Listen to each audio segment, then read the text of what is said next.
Modern Tamil Nadu பார்வையாளருக்கு வணக்கம். ஆக்சுவலாக நாட்டில் வந்து பல கேள்விகள் பதிலளிக்கப்படாமலே இருக்கிறது. ஏன் வந்து விஜய் வந்து கரூர் விட்டு ஓடி போனார்? அவர் ஏன் இன்னைக்கு வரைக்கும் பத்திரிகையாளர்களை சந்திக்கவில்லை? பாதிக்கப்பட்ட மக்களை சந்திக்கவில்லை? அப்படின்னா அதுக்கு வந்து பல நாட்களாக கேள்விகளை இப்போ டிசைனான பதில் வருகிறது. எடப்பாடி பழனிசாமி வந்து விஜயை வருந்தி வருந்தி தன்னுடைய கூட்டணி கலைக்கிறாரே, அப்போ முதல்வர் வேட்பாளர் யார் அப்படிங்கிறதுக்கு இது வரைக்கும் எந்த பதிலுமே இல்லை. இன்னொரு பக்கம் பார்த்தோம்னா வந்து நான் தான் வந்து இந்தியா பாகிஸ்தான் போகிற நிப்பாட்டினேன்னு சொல்லிட்டு இது வரைக்கும் 50 முறை சொல்லியிருக்கிறார் டொனால்டு ட்ரம்ப். இதை எடுத்து ஒன்றுமே சொல்லலை. இங்கிலாந்து பிரதமரோட பேச்சுவார்த்தை நடத்தி அதை டெய்லி அப்டேட்லாம் பண்ணிட்டு இருக்காரு. மேலதிகாரிகளுக்கு ரிப்போர்ட் பண்ணுற மாதிரி மோடி வந்து சொல்லுகிறார். அவரையும் ஒரு கேள்வி கூட கேட்க மாட்டேங்கிறாரு. அப்படி வந்து சொல்வது நியாயமா அப்படின்னு சொல்லிட்டு காங்கிரஸ் கிண்டல் அடித்து விட்டா வந்து செஞ்சுரி போட்டுவார் போல இருக்கு அப்படிங்கிறாங்க. இது அதற்கும் வந்து மோடியிடம் வந்து எந்த விதமான பதிலும் இல்லை. இப்படி வந்து பதிலளிக்கப்படாத கேள்விகள் நம்மை சுற்றி ஏராளம் இருந்தாலும் கூட நம்முடைய பார்வையாளருடைய கேள்விகளை எடுத்து நம்மளால் முடிஞ்ச அளவுக்கு நம்ம பதிலளிப்பதற்கு முயற்சிக்கிறோம். கரெக்டாக பொறுத்துட்டு நான் லிங்க் பண்ணிட்டேன்னா சரி, ஓகே. ஷோக்குள்ள போவோம். இது முடிச்ச ஷோ நான் உங்கள் சுகநாது வாங்க நாளைக்கு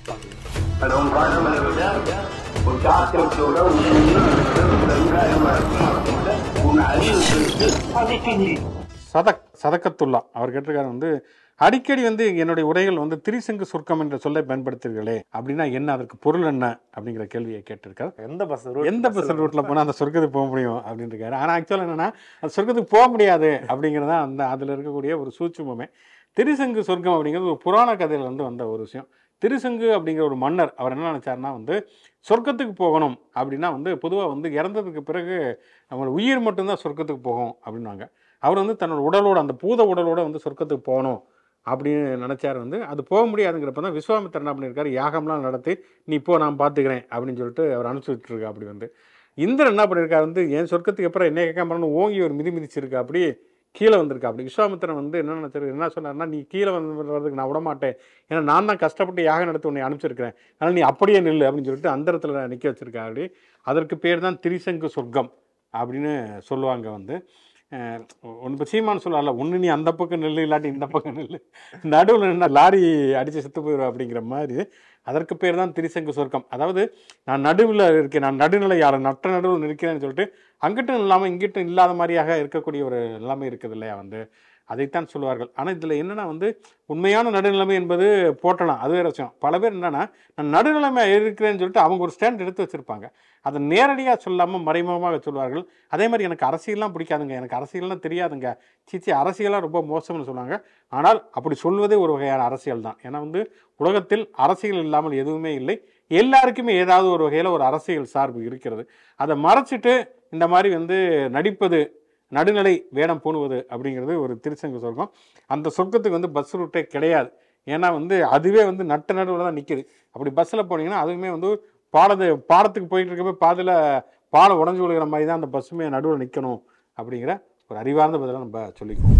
இளங்கோமணி என்பவர் என்ன கேட்டிருக்கிறாருன்னா வந்து முன்னாள் உச்சநீதிமன்றத்துடைய தலைமை நீதிபதி சந்திரசூட் அவர் என்ன சொல்லியிருக்காருன்னா வந்து ராமர் அந்த அயோத்தி ராமர் கோயில் தொடர்பான அந்த ஜட்ஜ்மெண்ட்டே வந்து கடவுள் சொன்னதற்கு பிறகுதான் வந்து நான் வந்து எழுத ஆரம்பித்தேன், கடவுளுடைய பேச்சை கேட்டு தான் நான் எழுத ஆரம்பித்தேன், இதில் என்ன தவறு அப்படின்னு சொல்லியிருக்காரு. ஆக்சுவலாக வந்து ஒரு கோர்ட் அப்படிங்கிறது அரசியலமைப்பு சட்டம் என்ன சொல்லிக்கிறதோ அதன் அடிப்படையில் தான் வந்து தீர்ப்பு எழுதணுமே தவிர கோடாங்கிட்ட குறி கேட்கறது, அப்புறமே வந்து பூக்கட்டி போடுறது, வெத்தலையில் மைதலை வர்றது, கனவுல வந்து கடவுள் சொன்னார் இந்த பெட்டியை கொண்டே அங்கே வையே அப்படிங்கிற நினப்பில் வந்து ஆளாளுக்கு வந்து தீர்ப்புகள் எழுத ஆரம்பித்தார்கள்னா அதுக்கு பேர் நீதிமன்றமே கிடையாது. அது வந்து என்ன சொல்ல வருது, அது வந்து குறி சொல்லக்கூடிய இடமாக மாறிவிடுமே தவிர நீதியை வந்து நிலைநாட்டக்கூடிய ஒரு கோர்ட்டாக ஒரு நீதிமன்றமாக இருக்காது அப்படிங்கிறதான் அடிப்படையான ஒரு விஷயம். இதில் மிக முக்கியமான இன்னொரு விஷயம் என்ன அப்படின்னு சொன்னால் வந்து சந்திரசூட் இதை மட்டுமே சொல்லவில்லை, தெய்வத்தினுடைய அருளின் காரணமாகத்தான் அந்த உந்துதலால் தான் அந்த தீர்ப்பை சொன்னேன்னு மட்டும் சொல்லலை. வந்து பாபர் மசூதிக்கு அடியில் ராமர் கோயிலுடைய கட்டுமானங்கள் இருந்தது அப்படின்னு சொன்னார்.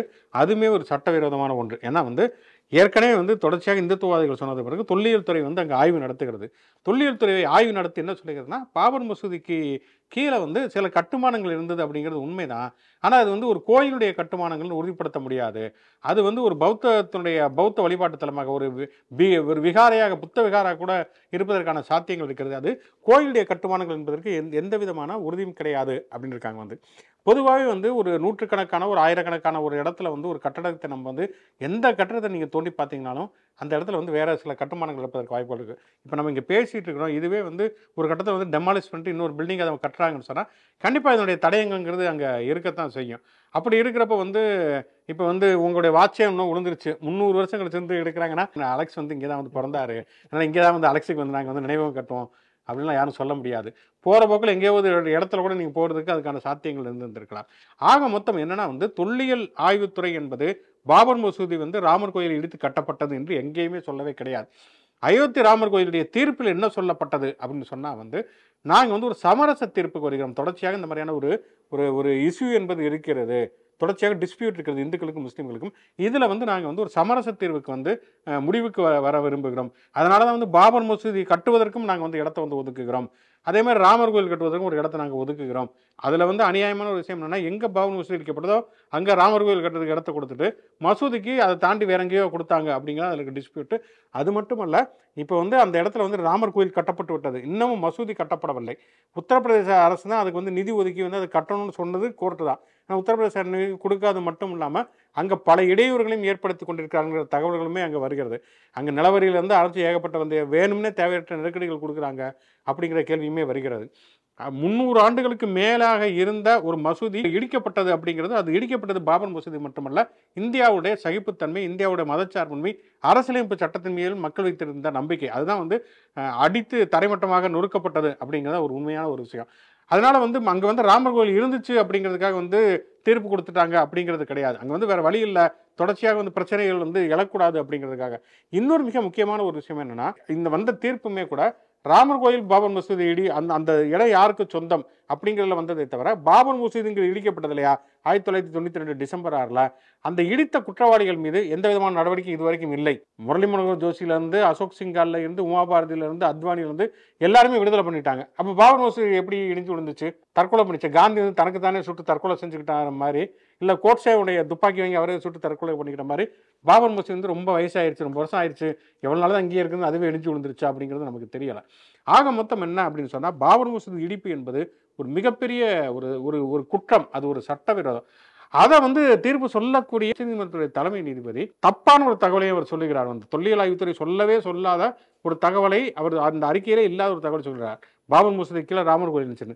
இன்னொரு வந்து சட்டத்தை அடிப்படையில் பரிசீலித்து கொடுக்கப்பட வேண்டிய தீர்ப்பை கடவுள் வந்து கடவுள் சொல்லிச்சு, அது சொல்லிச்சு, இது சொல்லிச்சுன்னு சொல்வதுங்கிறதுமே உண்மையிலேயே வந்து மிக மிக கண்டிக்கத்தக்கது. இதில் நமக்கு ஆச்சரியமான ஒரு விஷயம் என்னென்னா, சந்திரசூட் இருந்த காலகட்டத்தில் சந்திரசூட் மிகப்பெரிய முற்போக்காளருங்க, பல முற்போக்கு விஷயங்கள்லாம் சொல்லியிருக்காரு, ஒன்றிய அரசே எதிர்த்து கேள்வி கேட்டிருக்காரு அப்படிலாம் சொல்லப்பட்டது. ஆனால் அவர் எப்போ அந்த விநாயகர் சதுர்த்தி பூஜைக்கு வந்து நரேந்திர மோடியை கூப்பிட்டாரோ அப்போ இருந்தே வந்து பல சந்தேகங்கள் வர ஆரம்பித்து விட்டது. இப்போ வந்து அவர் ஏதாவது ஒரு கமிஷனில் ஒரு தலைவராக போட்டு உட்கார வைக்கிறது அப்படிங்கிறது அவருடைய நோக்கமாக விருப்பமாக இருக்காது என்னன்னு தெரியல. இது வந்து முழுக்க அரசியலமைப்பு சட்டத்திற்கு எதிரான ஒன்று. இந்த மோடியோட தேர்தல் பத்திரங்கள் அந்த வழக்கெல்லாம் சந்திரசூட் தான் விசாரித்து அதை வந்து கோர்ட்டுக்கு, அரசாங்கத்துக்கு, எஸ்பிஐ வங்கிக்கெல்லாம் வந்து அதிரடி உத்தரவுகள்லாம் பிறப்பிச்சு மோடி வந்து எவ்வளவு பாஜக வந்து தேர்தல் பத்திரங்கள் மூலமாக எவ்வளவு கோடியாக பணங்களை வந்து மிரட்டி வாங்கியிருக்கு அப்படிங்கிற உண்மைகள்லாம் வந்து சந்திரசூட் அந்த வழக்கில் தான் வந்து அதிரடியாக வெளியே வந்துச்சு. அப்போலாம் நம்மளே கூட அவருக்கு ஃபயர் விட்டுக்கிட்டு இருந்தோம். அதுக்கப்புறமேல தான் வந்து அந்த சம்பவம் நடந்துச்சு. நீங்கள் சொன்ன மாதிரி விநாயகர் சதுர்த்திக்கு மோடியை கூப்பிட்டதுக்கு பிறகு தான் வந்து கடவுள் வந்து அவர் கனவுல வந்து பேச ஆரம்பித்து பல தீர்ப்புகள் எல்லாம் எழுத வச்சாரு. அவர் பொறுப்புல இருந்து விலகின பிறகுமே வந்து அந்த வீட்டை காலி பண்ண மாட்டேன் அப்படின்லாம் ஒரு ஆண்டுகளா கிட்ட அந்த வீட்டில் இருந்துக்கிட்டு அலிச்சாட்டியம்லாம் பண்ணாரு. அந்த பாபர் மசூதி வழக்கு அதை பற்றி நம்ம பேசிட்டு இருக்கும்போது அதுலேயே முக்கியமானது என்னன்னாக்கா, அந்த 92 இடிக்கிறதுக்கு முன்னாடி பாபர் மசூதிக்கு பக்கத்தில் இவங்க வந்து முன்னாடியே பல ஆண்டுகளாக போய் அங்கே கொண்டு போய் ராமர் சிலைகளை, பால் ராமர், குழந்தை ராமர் சிலைகளை வச்சு வழிபட ஆரம்பிச்சிட்டாங்க. அதுக்கப்புறமேலு அவங்களுக்குள்ளேயே பேசி, சரி நீங்கள் வச்சு ஒரு இடத்துல வழிபட்டு இருக்கீங்க, அங்கே அப்படியே நீங்கள் கும்பிட்டுக்கோங்க, பாபர் மசூதி பாட்டுக்கு ஒரு இடத்துல இருந்துட்டு போதுன்னு முடியவே முடியாது. அந்த இடத்துல தான் பாபர் மசூதியோட அந்த பீடம் எங்கே இருக்கோ அந்த சென்டரில் தான் வந்து பிறந்தார் ராமர். அதனால் அங்கே தான் கோயில் கட்டுவோன்ட்டு தான் இவ்வளவு பஞ்சாயத்துகள், பல கலவரங்கள், இடிப்பு சம்பவம்லாம் நடந்து கோர்ட்டில் கேஸ் எல்லாம் வந்து அதில் வந்து சந்திரசூட் தலைமையிலான அந்த நீதிபதிகள் குழு வந்து தீர்ப்பெல்லாம் கொடுத்துச்சு. ஆனால் இப்போ கட்டப்பட்ட ராமர் கோயிலுங்கிறது அவங்க இந்த இடம் தான் வேணும்னு கேட்டதுலேருந்து பல மீட்டர்கள் தள்ளி தான் அந்த கோயிலோட சிலையவே நிறுவியிருக்காங்களாம். ஸோ அங்கேயே வந்து இப்போ எது இவ்வளவு நாள் அவங்க சொன்னது என்னதெல்லாம் வந்து ராமர் மீது இருந்த ஒரு அபிப்பிராயத்திலேயோ நம்பிக்கையிலையோ அப்படிங்கிறது கிடையாது. மசூதியை இடிக்கணும், நம்ம இந்த கோயிலாம் அங்கே கட்டணும், அதை வச்சு அரசியல் ஆதாயம் தேடணும் அப்படிங்கிறதான் பாஜக RSS இயக்கங்களோட நோக்கமாக இருந்திருக்கு. அதுதான் இப்போ நிறைவேறியும் இருக்கு. ரகுராம் ராதாகிருஷ்ணன் மிக முக்கியமான ஒரு கேள்வியை கேட்டிருக்கிறார். கலைஞர் கொண்டு வந்த அந்த 3% அருந்ததியர்களுக்கான உள்ளிடஒதுக்கீடுங்கிறது அது வந்து சட்டப்படி நிலைநாட்டப்பட்டு விட்டது. ஆனால் பீகார் அரசு எடுத்த சர்வேங்கிறது எப்படி வந்து அங்கீகரிக்கப்படவில்லை அப்படிங்கிற மாதிரி ஒன்று கேட்கிறார். கர்நாடகாவாக இருக்கட்டும், இதுவுமே வந்து ஏன் அப்படிங்கிற ஒரு கேள்வியை கேட்டிருக்கிறார். உண்மையிலே வந்து ஒரு நல்ல கேள்வி. இதை கொஞ்சம் விரிவாகவே சொல்லணும். இதில் வந்து 3 விஷயங்கள் இருக்குது. முதல்ல மக்கள் தொகை கணக்கெடுப்பு அப்படிங்கிறது பார்த்தீங்கன்னா, பிரிட்டிஷ் ஆட்சி காலகட்டத்தில் தான் மக்கள் தொகை கணக்கெடுப்புங்கிற ஒரு விஷயம் இந்தியாவுக்கு நடைமுறைப்படுத்தப்பட்டது, அறிமுகப்படுத்தப்பட்டது. பிரிட்டிஷ்க்கு ஆட்சியை பொறுத்த வரைக்கும் என்னென்னா, இந்தியாங்கிற ஒரு நாட்டை எப்படி புரிஞ்சுக்கிறது அப்படிங்கிறது அவங்களுக்கு சிக்கலாக இருந்தது. அப்போ அவங்களுக்கு வந்து இங்கே ஒரு கேஸ்ட்டுங்கிற சிஸ்டம் இருக்கிறது அப்படிங்கிறது அவங்களுக்கு புரிஞ்சோடனே வந்து இப்போ மக்கள் தொகை கணக்கெடுப்பு என்பது சாதி அடிப்படையில் தான் எடுக்கப்பட்டது. எந்தெந்த சாதி எவ்வளவு தூரம் இருக்காங்கிறத மக்கள் தொகை கணக்கெடுப்பு இப்போ 1800களிலிருந்து 1900லேருந்து ஆரம்பித்து மக்கள் தொகை கணக்கெடுப்பு நடக்க ஆரம்பித்த காலகட்டத்தில் வந்து சாதி அடிப்படையில் தான் ஜாதிவாரி மக்கள் தொகை கணக்கெடுப்பு தான் பிரிட்டிஷ்காரங்க எடுத்தாங்க. 10 ஆண்டுகளுக்கு ஒரு முறை மக்கள் தொகை கணக்கெடுப்பாக எடுப்பது அப்படிங்கிறது இன்றைக்கு வரைக்கும் இருக்கக்கூடிய நடைமுறை. அப்படி தான் மக்கள் தொகை கணக்கெடுப்பு அவங்க எடுத்துக்கிட்டு இருந்தாங்க. கடைசியாக அவர் எடுத்தது 1931 மக்கள் தொகை கணக்கெடுப்பு. அதுக்கு பிறகு தான் 2ஆம் உலகப் போர் வந்ததுனால 1941 வந்து மக்கள் தொகை கணக்கெடுப்பு அவங்க வந்து எடுக்கலை. அதுக்கப்புறம் 1947 அவங்க வந்து வெளியில் போயிட்டாங்க. வெளியில் போனதுக்கு பிறகு இந்தியா விடுதலை அடைந்த பொழுது இடஒதுக்கீடுங்கிறது வந்து இந்திய அரசியலமைப்பு சட்டத்தின்படி வந்து ஒன்றிய பணிகளில் வந்து SC/STக்கு மட்டும்தான் ரிசர்வேஷன் அப்படிங்கிறது நடைமுறையில் கொண்டு வந்தாங்க. அதனால தான் தமிழ்நாட்டில் ஏற்கனவே நடைமுறை இருந்த பிற்படுத்தப்பட்டோருக்கான இடஒதுக்கீடுங்கிறதுமே அதை வந்து அகற்றிட்டாங்க. வந்து இங்கே இருந்த சென்னை மாகாணத்துடைய உயர்நீதிமன்றம் வந்து செண்பகம் துரைராஜன் வழக்கில் வந்து தீர்ப்பு கொடுத்தது. அப்போ தான் வந்து தந்தை பெரியாரும் பேரறிஞர் அண்ணா அப்போ வந்து அவர் வந்து திமுக ஆரம்பிச்சிட்டாருன்னா 2 பேரும் மிகப்பெரிய அளவில் போராட்டங்கள் நடத்தினதுக்கு பிறகுதான் இந்தியாவோட முதல் அரசியல் சட்ட திருத்தம் நடைபெற்றது 1951. அதுக்கப்புறம் தான் பிற்படுத்தப்பட்டோருக்கான இடஒதுக்கீடுங்கிறத அவங்க கொண்டு வராங்க. ஆனால் அது வந்து மாநிலத்தில் மட்டும்தான் இடஒதுக்கீடு தவிர ஒன்றிய அரசு பணிகளில் இல்லாமல் இருந்தது. அப்போ SC/STக்கு வந்து ரிசர்வேஷன் இருக்கிற காரணத்தினால 10 வருஷத்துக்கு ஒரு மக்கள் தொகை கணக்கெடுக்கிறப்ப SC-னுடைய மக்கள் தொகை கணக்கெடுப்புங்கிறது ஒவ்வொரு 10 ஆண்டுகளுக்கும் எடுக்கப்பட்டு கொண்டே தான் வந்தது. மண்டல் கமிஷனுடைய பரிந்துரை வந்து நடைமுறைப்படுத்தப்பட்ட போது கூட 27% இடஒதுக்கீடு வந்து VP சிங் கொடுத்தப்ப கூட 1931 என்ன சென்சஸ் கொடுத்தாங்கன்னா அந்த அடிப்படையில் தான் அவர் கொடுத்தார். ஏன்னா பிற்படுத்தப்பட்டவர்கள் எந்த விதமான ஜாதிவாரி மக்கள் தொகை கணக்கெடுப்புங்கிறதே இல்லை. அதனால தான் இப்போ வந்து சாதிவாரி மக்கள் தொகை கணக்கெடுப்பு பிற்படுத்தப்பட்டவருக்கு கொடுங்க அப்படிங்கிற கோரிக்கை முன்வைக்கப்பட்டிருக்கிறது. அருந்ததியர்களுக்கான இடஒதுக்கீடு வந்து ஏன் வந்து ரொம்ப எளிதாக இருக்கிறதுன்னு சொன்னால், அருந்ததியர்கள் வந்து ஷெட்யூல்டு கேஸ்ட். அப்போ 10 வருஷத்துக்கு ஒரு தடவை அவங்க வந்து மக்கள் தொகையில் எவ்வளோ சதவீதம் இருக்கிறார்கள் என்கிற டேட்டா ஏற்கனவே இருக்கிறது. அப்படி டேட்டா இருக்கிறதுனால வந்து இடஒதுக்கீடு அப்படிங்கிறது அவங்களுக்கு சாத்தியமானதுங்கிறது ஒன்று. இன்னொன்று வந்து எந்த வகையான இடஒதுக்கீடு வந்து ஒரு மாநில அரசு கொடுத்தாலுமே கூட நீதிமன்றத்தில் ஒரு வழக்கு போகிறப்ப இதற்கு வந்து நீங்கள் முறையான தரவுகளை நீங்கள் சேகரித்து வைத்திருக்கிறீர்களா அப்படிங்கிற கேள்வி வந்து கேட்பாங்க. இது வந்து கலைஞர் ரொம்ப தெளிவாக தெரிந்தான். ஜனார்த்தன கமிஷனுங்கிற ஒரு கமிஷனை வந்து அமைத்து அந்த மக்கள் தொகை கணக்கெடுப்பு, அதுபோக வந்து அவங்களுடைய சமூக பொருளாதார நிலைமை என்ன இருக்குது, அவங்க எவ்வளோ தூரம் கல்வியில் எவ்வளோ தூரம் வந்து பின்தங்கியிருக்காங்க, வேலைவாய்ப்பில் எவ்வளோ தூரம் பின்தங்கியிருக்கிறாங்க, மக்கள்கிட்ட வந்து கருத்து கேட்பது, இதெல்லாம் சேர்த்து ஒரு ரிப்போர்ட்டை வந்து நீதிமன்றத்தில் சமர்ப்பித்தார். அதனால தான் வந்து சட்டப்பூர்வமாக அது வந்து நின்னது. எடப்பாடி பழனிசாமி என்ன பண்ணாருன்னா வந்து எலெக்ஷன் கமிஷன் வந்து எலெக்ஷனை அறிவிக்குது. 3 மணி நேரத்துக்கு முன்னால் வன்னியர்களுக்கு இடஒதுக்கீடுன்னு அறிவிச்சார். அதுக்கு எந்த டேட்டாவுமே கிடையாது. வன்னியர்கள் எத்தனை % இருக்காங்க, ஏன்னா வன்னியர்கள் MPஸில் இருக்காங்க, மக்கள் தொகை கணக்கெடுப்பில் அவங்க எத்தனை சதவீதம் இருக்காங்கன்னு தெரியாது. வேறு எந்த தரவுகளுமே கிடையாது. வந்து அவங்க கல்வியில் எவ்வளோ தூரம் இருக்காங்க, வேலைவாய்ப்பில் எவ்வளோ இருக்காங்க, அந்த மக்கள்கிட்ட கருத்து எதுவுமே கேட்கல. இவர் பாட்டுக்கு அடிச்சுட்டு அவர் மட்டும் கிளம்பி போயிட்டா. அப்படி அதனால தான் வந்து உச்சநீதிமன்றத்தில் அது வந்து தோற்று போனது. ஏன்னா சட்டப்படி முறையாக எது செய்யணுமோ அதை அவர்கள் செய்யவில்லை அப்படிங்கிறது. இப்போ இந்த பீகாருடைய சென்சஸில் எடுத்துட்டோம்னா இதில் இன்னொரு சிக்கல் என்னென்னா, அரசியலமைப்பு சட்டத்தின்படி மக்கள் தொகை கணக்கெடுப்பு சென்சஸ் எடுப்பது அப்படிங்கிறது வந்து ஒன்றிய அரசினுடைய கடமை தான். மாநில அரசு வந்து சென்சஸ் எடுக்கவே முடியாது. மாநில அரசை பொறுத்தவரைக்கும் சர்வே எடுக்கலாம். அதாவது போய் வந்து ஒரு 100 பேர்த்து வந்து சர்வே கேட்டு எடுக்கலாம். நீங்கள் என்ன சாதி அப்படிங்கிற மாதிரி கேட்டு எடுக்கலாமே தவிர ஒவ்வொரு தலையும் எண்ணி வந்து நீங்கள் சென்சஸ் எடுக்க முடியாது. அப்போ வந்து பீகார் வந்து அந்த மாதிரியான ஒரு சர்வே, அந்த சென்சஸ் கிடையாது. சர்வே எடுக்கிறப்ப வந்து பாட்னா உயர்நீதிமன்றத்தில் ஒரு வழக்கு போடுறாங்க. வந்து அதை வந்து தடை விதிக்கணும்னு போடுறப்ப உயர்நீதிமன்றம் என்ன சொல்லுதுன்னா, அதில் நாங்கள் தடை விதிக்க மாட்டோம், மாநில அரசுக்கு சர்வே எடுப்பதுக்கு உரிமை இருக்குன்ட்டாங்க. எடுத்துட்டு என்ன பண்ணிட்டாங்கன்னா வந்து இந்த அடிப்படையில் நாங்கள் இடஒதுக்கீட்டை மாற்றுறோம், 60% BC இருக்காங்க, ஆனால் ரொம்ப கம்மியாக தான் ரிசர்வேஷன் இருக்குன்னு மாத்திரப்ப உயர்நீதிமன்றம் என்ன சொல்லுச்சுன்னா, சர்வே எடுக்கிறதுக்கு தான் உனக்கு அதிகாரம் இருக்குதே தவிர இடஒதுக்கீட்டை மாற்றலாம் உனக்கு அதிகாரம் கிடையாது. ஏன்னா சென்சஸ் அடிப்படையில் தான் இடஒதுக்கீட்டை மாற்றணும். சென்சஸ் எடுக்கிற அதிகாரம் வந்து ஒன்றிய அரசுக்கு தான் இருக்குன்னு. அப்போ அந்த சர்வே எடுக்கிறதுக்கு ஊருகா போகிறதுக்கு அந்த சர்வே எடுக்கணும். அதனால மாநில அரசு சர்வே எடுப்பதுங்கிறத ரொம்ப அபத்தமான ஒரு விஷயம். அது வந்து நமக்கு வந்து ஒரு பணத்தில் இருந்து ஆரம்பித்து எல்லாமே வந்து விரயமே தவிர ஆட்களுடைய உழைப்பில் இருந்தது தவிர அன்புமணி ராமதாஸ் வந்து மறுபடியும் சொல்லிக்கிட்டு இருக்காரு தான். ஏன்னா அவர் BJP கூட்டில் இருக்காரு, அங்கே கேட்க முடியாதுனால இங்கே உட்காந்து அந்த பாலிடிக்ஸ் பண்ணிட்டு இருக்காரு. அப்போ என்னன்னா பிற்படுத்தப்பட்டோருக்கு இடஒதுக்கீடு கொடுக்க வேண்டும் என்று சொன்னால் அவர்கள் வந்து மக்கள் தொகையில் எவ்வளவு இருக்காங்கிற ஒரு உறுதியான தரவுகள் வேணும்னா அதுக்கு வந்து சாதிவாரி கணக்கெடுப்புங்கிறது மிக மிக முக்கியம். சாதிவாரி கணக்கெடுப்பு எடுத்துட்டா மட்டும் உடனே ரிசர்வேஷன் வந்து மாற்றிட முடியாது.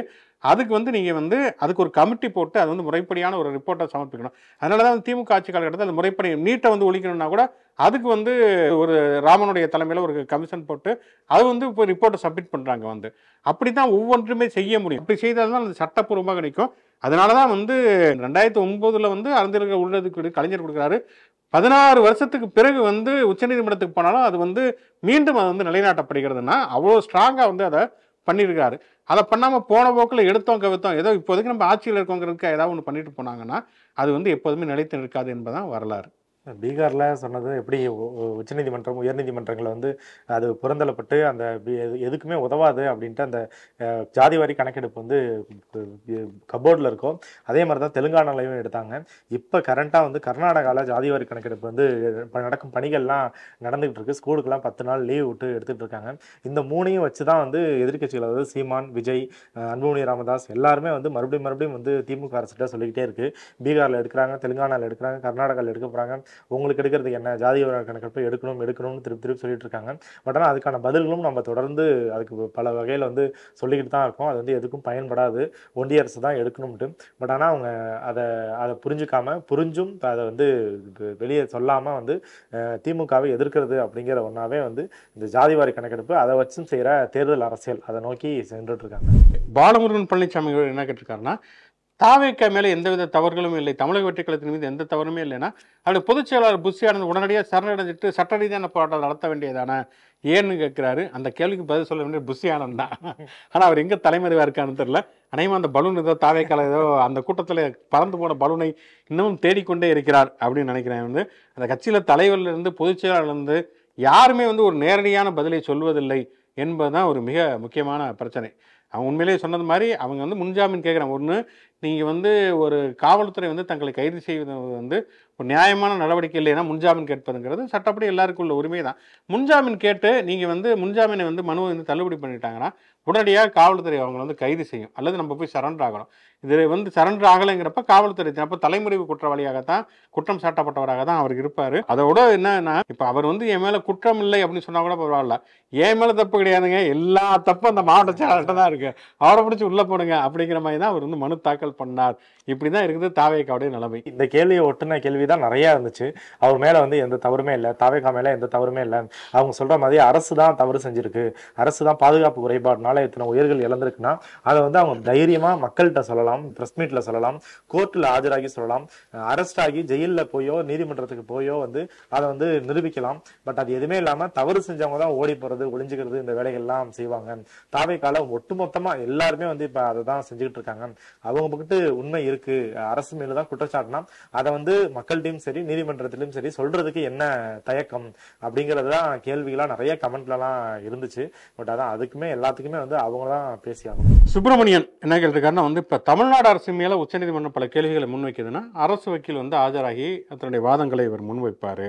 ஆனால் உயர்நீதிமன்றம் தொடர்பான கேள்விகளுக்கு யார் பதில் சொல்வார்கள் அப்படிங்கிற கேள்வியை கேட்டிருக்காரு.